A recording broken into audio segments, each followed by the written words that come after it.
Tadi Pak Mario sudah berbicara menjadi pribadi yang dibayar tinggi, lalu menjadi pribadi yang bisa dihargai. Pertanyaan saya ke Pak Mario di segmen ini adalah bagaimana kita menentukan standar harga kita, Pak, agar pantas dan bisa dibayar tinggi? Super sekali. Strategi harga. Oke. Anda seorang salesman. Customer Anda, pelanggan Anda akan bersedia membayar salesman yang mana? Yang satu coordinated. Sepatunya hitam, ikat pinggangnya hitam, baju lebih muda, celana gelap, rapi, rambutnya mengkilat. Karena anjing yang sehat kan mengkilat bulunya. Harus tiru dari mereka. Okay? So, rambutnya mengkilat, kukunya bersih, berdirinya anggun. Ini yang salesman yang pertama. Yang pertama, bajunya, celananya garis-garis, atasnya batik, ikat pinggang putih, sepatu hijau muda. Yang lebih mahal nanti, yang dibayar lebih mahal yang mana? Strategi harga, menempel kepada alamat yang paling penting, Anda.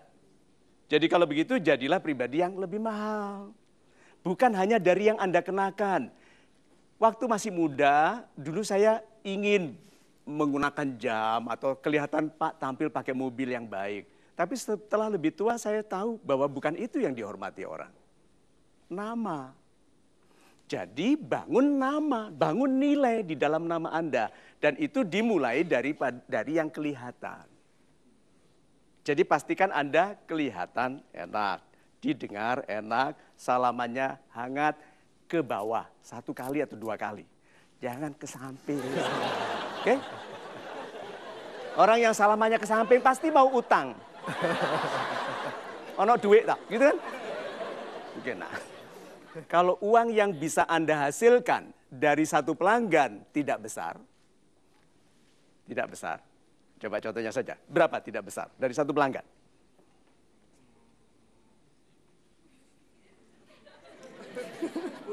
10 apa? Itu besar. 10.000 itu besar. Lebih kecil lagi? 300 perak. Kita lihat seleranya ya. Ini 10 juta, 300 perak. Nah sekarang, apakah bisa kaya orang yang jualannya dari satu pelanggan 300 perak? Sudah terpikir toh? Apa? Apa? Pegang istilah ini. Pengali. Dikali berapa? 10 juta 14 tahun. Satu orang. 300 rupiah, 14.000 orang setiap jam. Hah? Hah? So, mudah-mudahan setelah pembicaraan ini Anda tidak kecil hati mengenai berapa Anda bisa jual. Sekarang, yang keren bisa jual satu kontrak 4 miliar atau 300 rupiah per pelanggan. Yang keren yang mana? Yang 4 miliar satu kontrak. Ya, sekarang saya tanya, berapa banyak orang membeli 4 miliar? Satu. Jarang sekali. Itu sudah ke Gunung Kawi, macam-macam. Iya toh? Lu keren mana kalau begitu? 4 miliar atau 300? 4 miliar kalau laku. Berarti kalau begitu ke berikutnya. Yang penting setelah pengali, laku. Ada yang beli. Telur setengah matang. Berapa harganya di Pecenongan? Satu telur setengah matang. 10.000. Satu. Oke, kalau bilang kok mahal? Ya, yang bertelur bukan saya. Nah, sorry, terus telur yang sama, oke, di hotel bintang 6. Ada bintang 6. Berarti kurang bergaul ya nih. Bintang berapa selama ini? 1. Itu kos-kosan namanya. Nah.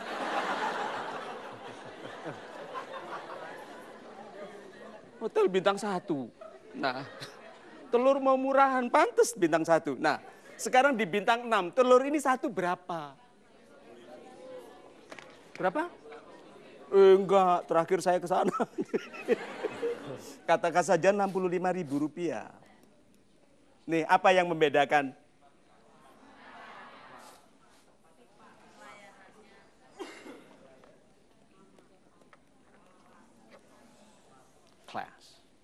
Kelas. Persaingan terakhir adalah persaingan kelas. So, sejak muda, business from the start, jadilah pribadi yang berkelas. Kenapa ada program Not Cool? Supaya jiwa Anda berkelas. Pertama kali harganya kecil, supaya cepat laku, lalu belajar mengalihkan menjadi banyak. So, kalau begitu jangan lagi berprasangka buruk mengenai kemampuan Tuhan memperkaya kita. Mulai dah dari yang kecil, yang bisa Anda lakukan, yang bisa Anda antarkan, disuruh menunggu-tunggulah. Gitu, disuruh tukar, karena nggak puas.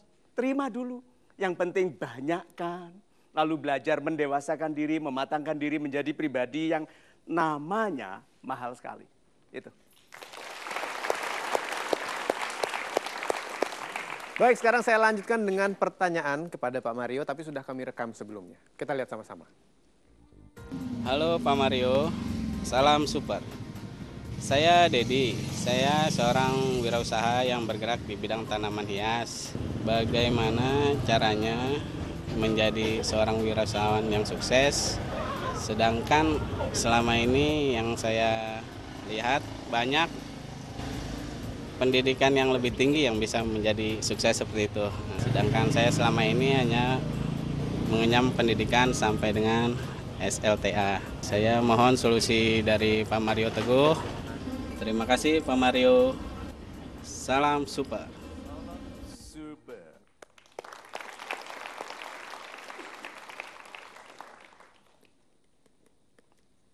Nih saya kenalkan istilah kerennya.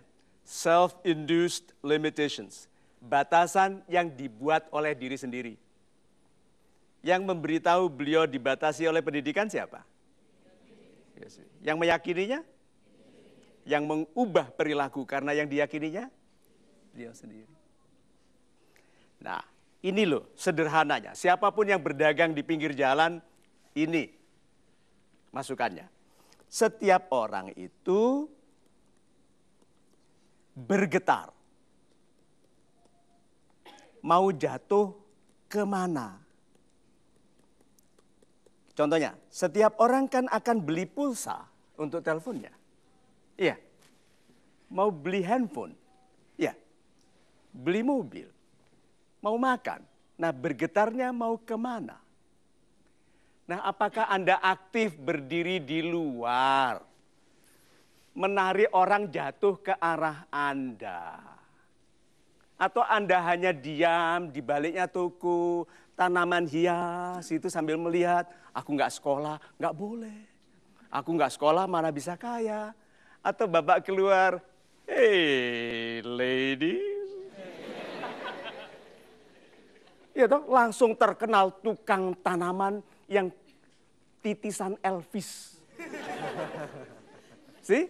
Banyak orang tidak melakukan sesuatu mempengaruhi getaran orang untuk jatuh ke arahnya. Cara terbaik adalah minta. Dan banyak orang tidak mau minta karena gengsi. So paling baik adalah caranya jualan. Dan ini waktu saya masih menjadi pelatih penjual dulu di perbankan, yang saya latihkan adalah jangan berusaha kelihatan lebih pandai dari nasabah.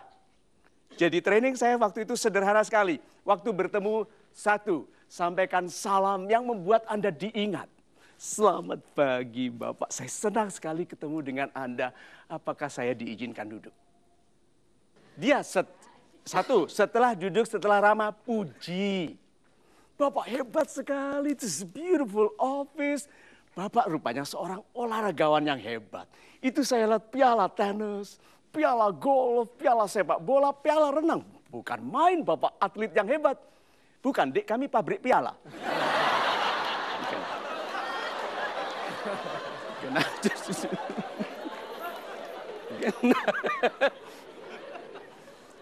Pasti orang itu menahan ketawa. Kita juga wajah kita geringgingan. Diam sebentar. Setelah dia tertawa di perutnya hilang. Langsung Anda katakan, Bapak, maksud saya kemari adalah memohon Bapak menjadi nasabah kami. Akan senang sekali apabila kami diizinkan melayani Bapak. Ayo. Setelah itu tugas dia adalah menerima atau menolak. Kalau dia menolak, trainingnya adalah handling objections. Menangani penolakan. Selesai. Kalau dia menerima, kaget kita. Loh, langsung mau Pak. See? Kalau begitu, semua orang bergetar. Akan beli. Setiap orang akan beli. Pertanyaannya kan belum tentu beli dari kita. Ya, so kalau gitu sambut kehidupan dengan ramah. Lalu bilang, jatuh kemari Pak. Izinkan saya yang melayani Anda. Itu. Terima kasih dan masih banyak sekali jawaban-jawaban untuk Anda. Mudah-mudahan bisa mewakili pertanyaan Anda dimanapun Anda menyaksikan program ini. Oh ya, saya ingatkan juga kepada Anda pengguna smartphone, jangan lupa bahwa Anda sekarang bisa lebih mengoptimalkan lagi performa dari smartphone Anda kalau menggunakan Indosat Mentari. Karena Indosat Mentari didesain khusus untuk smartphone. Kami akan segera kembali, jangan kemana-mana, terus saksikan MTGW tentunya di Mario Teguh Golden Ways. Awal dari kegalauan itu karena ada halangan yang membuat kita sulit mencapai impian. Itu makanya galau.